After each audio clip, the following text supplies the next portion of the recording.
Welcome to the History of North America. I'm Mark Vinette. The Peace of Westphalia's revolutionary and monumental treaties, signed in 1648, ended several European wars and created the framework for modern international relations, including the administration of North American colonies. These influential agreements and the resulting Westphalian tradition of sovereignty and precedents greatly impacted the Western world and the development of North America. Let's learn more about this topic with the Everything Everywhere podcast. In 1648, Europe saw the end of two of the most horrific wars that had ever been seen on the continent up until that point. The treaties which ended these conflicts established an international order which overturned the system that had existed for centuries and established a new order which, in many respects, still exists today. The Peace of Westphalia, and how its legacy can still be felt 350 years later. To understand how the Peace of Westphalia came about, we first have to understand the medieval European wars which necessitated the peace. Many of the wars can get really confusing. There were tons of kingdoms, principalities, and duchies, many of which no longer exist anymore, and there were tons of kings, often with the same few names, Henry, Louis, Charles, and the wars were often named based on how long they went. There was the 7-Year War, the 9 Years' War, the 30 Years' War, the 80 Years' War, the 100 Years' War, and the Second 100 Years' War, just to name a few of them. The two particular wars in question were the 30 Years' War and the 80 Years' War. The 80 Years' War is also known as the War of Dutch Independence. The modern-day countries of Netherlands, Belgium, and Luxembourg fought against the Habsburg Spanish monarchy, which controlled the region. This war was a combination of a distant monarch who was far away in Spain and one of religion. Spain was a staunchly Catholic country, and various Protestant denominations had taken hold in the lowland countries. Over the years, the war took probably about 200,000 lives on both sides. The other war which was ravaging the continent, and which was much more devastating, was the 30 Years' War. If you aren't familiar with the 30 Years' War, it was probably the most costly war in Europe before the 20th century, even surpassing the Napoleonic Wars of the 19th century. This too involved the Habsburgs and the Holy Roman Empire, but it also involved an alliance of kingdoms and realms which spanned from Hungary to Sweden to the Netherlands and France. Pretty much all of Germany was involved on one side of the conflict or the other. The main issue here was religion, with various rulers declaring themselves and all of their subjects either Catholic or Protestant. It is estimated that as many as 8 million people might have died in the conflict, with 30% of the entire population of Germany having perished. Suffice it to say that they were very long wars that killed a lot of people at a time when the population of Europe wasn't that large, and it had a whole lot to do with religion. By the time 1648 rolled around, everyone was exhausted and just wanted to put an end to the fighting. Given the animosity which had built up, there were actually two different treaties that were signed and negotiated in two different cities, because the sides couldn't agree on a single location to hold the talks. One city was the Catholic city of Münster, and the other was the Lutheran city of Osnabrück. They're about 50 kilometers away from each other, and they are both located in the region of Westphalia in northwest Germany, not far from the modern border with the Netherlands.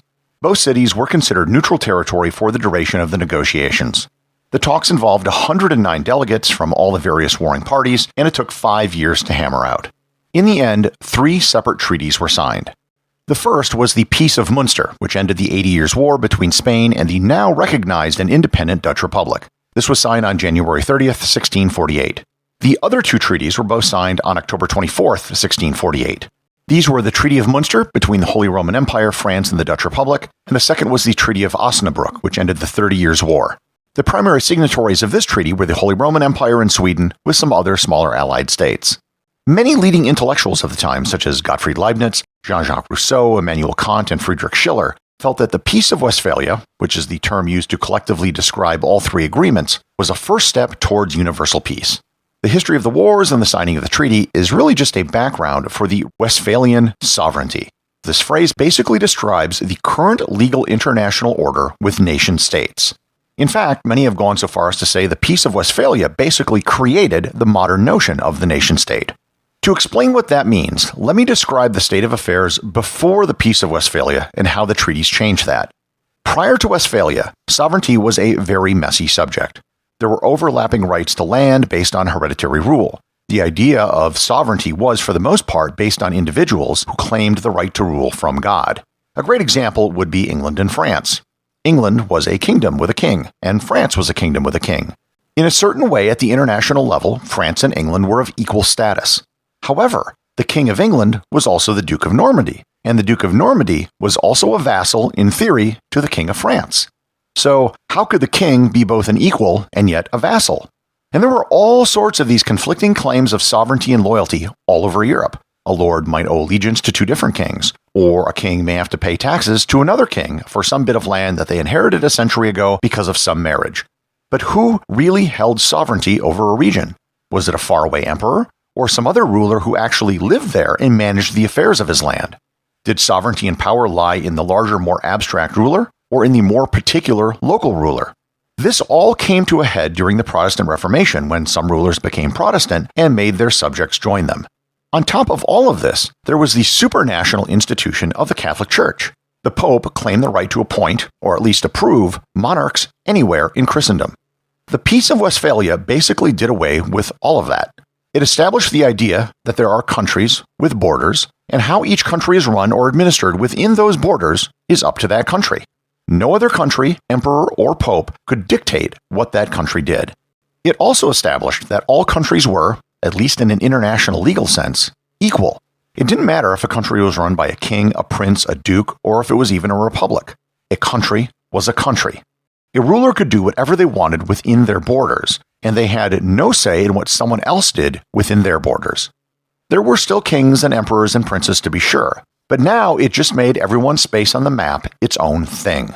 Of course, some people violently objected to the Peace of Westphalia, in particular Pope Innocent X, who issued a papal bull on the subject called Zelo Domus Dei.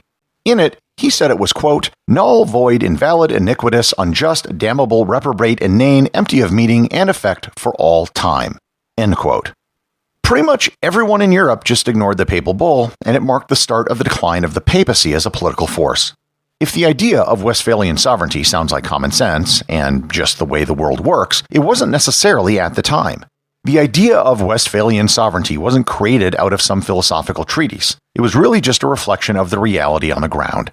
The idea of Westphalian sovereignty also isn't explicitly listed in any of the treaties, it's just the system that resulted from the Peace of Westphalia. The idea wasn't fully formed after the signing of the treaties, but it grew and evolved over time. It didn't stop countries from going to war, but it did change the nature of those conflicts and the nature of how states interacted with each other.